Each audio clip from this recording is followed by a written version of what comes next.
Welcome to the 24th floor. We are on the road here in Tunica County at Nakobe Dean's youth football camp, one of the Mid-South's own, coming back and giving it to the kids. Welcome to the program, Mr. Nakobe. And we joined by your mom here. Yes, a nice happy Mother's Day. Thank you. Absolutely. Thank you. So Nakobe, why was it important for you to come back here and do this camp? I feel like it's always important to come back, let the kids, see you, be able to, see me and hear directly from me. I always tell them that I see myself in them because when I was their age, I was out here running around. I started playing football not too far away from here, probably here, I think, at GW Henderson Rec. So I tell them I see myself in them. As far as I seen myself being that little kid that was once out here running around, having dreams and aspirations to play big time ball like I'm playing now. So the whole thing I wanted to do is just kind of breed confidence and belief in them. So going on behind us is your camp in progress. I know this has been kind of a tour for you. I mean, first you came in, you went to Horn Lake, your alma mater, talked to the first responders, talked to some of the guys there. Just tell me how all of this has been. I mean, for you to, like you said, start right here in your journey, going to the UGA, being a national champion, then going to the NFL, going to the Eagles, being a Super Bowl champion, to come back here for folks to see that they can do it in you. How does that kind of like feel? It feels great. It feels great. For me, it's part of the job. You get I'm blessed to be in the position I'm in. I'm blessed to have all these things that I've accomplished. But giving back and everything is part of that job of making sure you inspire the next generation. So you have I inspire the next generation of kids who want to come out of Tunica County or Horn Lake, Mississippi, or Mississippi period. Or down south period to do, or anywhere really, to do what they want to do in life. Like I said, it's not only on the field, but it's off the field. And then as far as helping the community and giving back, just something that was instilled in me young by my mother, and I thank her for it, for sure. And Mom, something we love about moms is day one. That's what I say about my mother all the time. They always right there in the trenches, in the huddle with us. To kind of see this young man come back and all the success he's had, just how much has it been for you to just kind of observe from afar? Actually, it's been great because, when I think about legacy, a lot of parents think about some people think about what they can leave for their kids. For me, it was always what I could leave in my children. So when I instill greatness in them and giving back and seeing it unfold before my eyes is everything. So I'm seeing my legacy unfold before me because the love that they have, the giving back, the reaching out, the helping those, going back in the community, helping those assisting family. I love it. I love it because I'm seeing my legacy unfold between me. So it ain't what I can leave for them, is what I left in them. And when I can see this in them coming out, I can tell you the euphoric feeling that I have is phenomenal. So this is a question for either of you all. Tell me a little bit more about your foundation, the Kind Hearts for Life. What does that mean? What is it all about? How long has it been going? Well, actually, they grew up the community kids. Okay. So it's Director of Community Affairs and Public Relations. In my life, I brought them everywhere we went. We did 12 Days of Christmas, which inspired them to give back. Going to soup kitchens, the nursing home, Toys for Tots program, cleaning the neighborhood projects, doing things with the elderly, doing things with the kids. So I want to always inspire that in them. So Kind Hearts has been our Church for Life because I tell them it doesn't take a lot of money to give others. All you need to do is have a kind heart. Yeah. And when you have a kind heart, you can give freely to individuals, because what's from the heart reaches the heart. So presence is important. Your time, your patience is important. And really just like giving of yourself. The totality of yourself is a great gift. And then you talk about presence being everything. I mean, being out here in Tunica County, a little bit away from Memphis, what do you think people don't kind of realize about the Mississippi kids right here, especially being so not too far from Memphis? I think they kind of get lost in the shuffle. Yeah, I remember growing up is the reason that I pushed to instill belief in the kids and confidence is because the lack of the lack there were when I was growing up. You know, it wasn't really. We didn't believe that we could. Well, we believe that I feel like I had a good support system that instilled that belief in me and told me I can do whatever I wanted to, and I believe that. But I feel like my peers and everybody from a mass majority of people didn't believe that it was a world outside of Horn Lake, Mississippi, outside of Tunica, Mississippi, that they can do whatever they want and, you know, their wildest dream can come true. So that's the reason I try my best day in and day out to inspire the kids that they can do whatever, the next generation, that they can do whatever, and even not even just the next generation, but anybody, you know, the grown people too, they can do whatever, and it's not too late.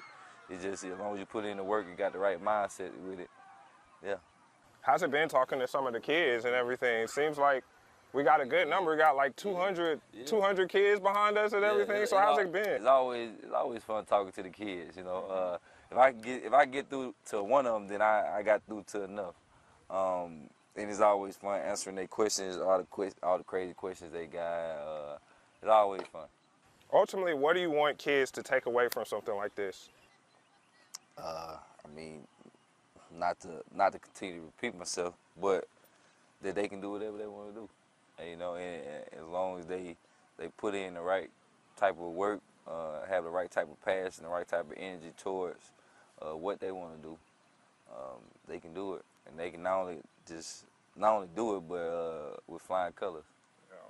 And going back into your foundation, what would you like for that to grow into long term?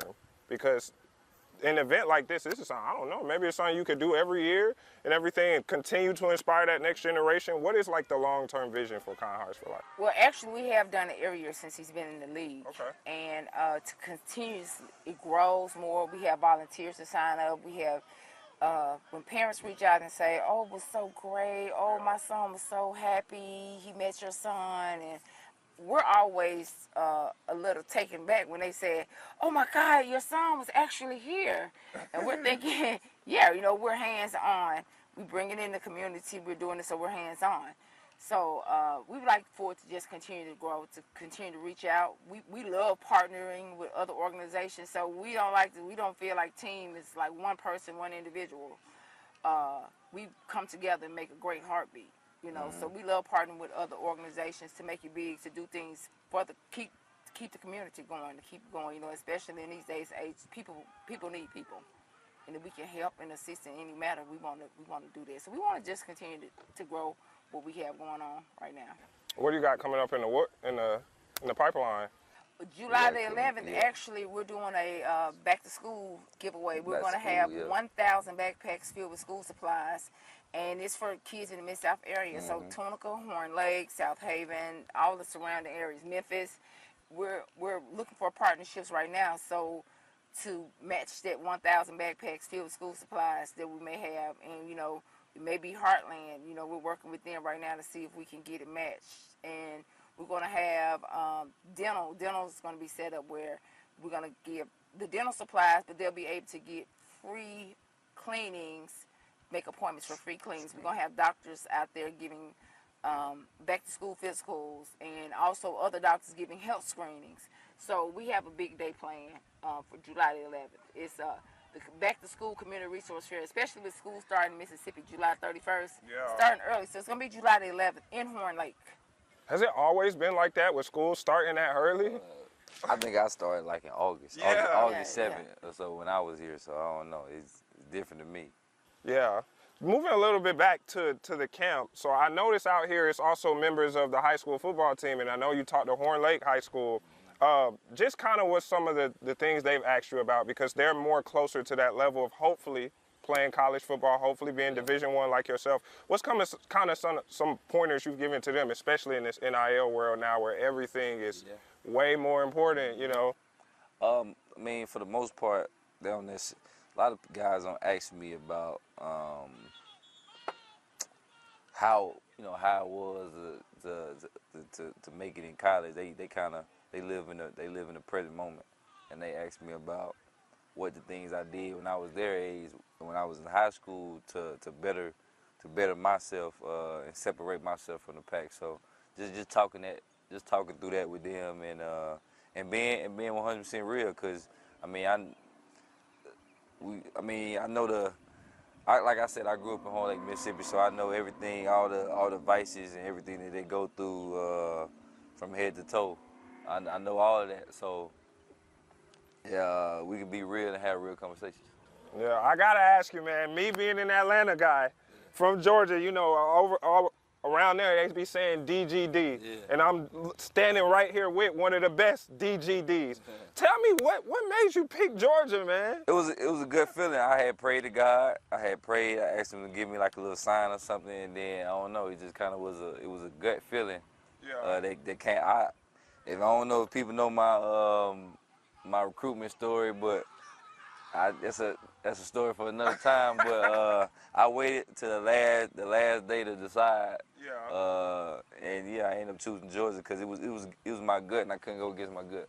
Hopefully nobody over here is Ole Miss fans behind us. I met a lot of Ole Miss fans. Every time I come back to North Mississippi, I'm gonna run into Ole Miss fans. But they know now. It's like they say I made a good decision. And then after we fell to Ole Miss this year, they're not as salty. It's all love. All love. At the all end love. of the day, it's all love. All love. Well, we appreciate your time, Mr. Nakobe. Appreciate your time, Mom. It's just wonderful work that we're doing out here and that you're doing out here. I'm so glad to be a part of it. I'm glad that y'all are letting me in on this. Is there any more lasting things that we want to get in about all of this?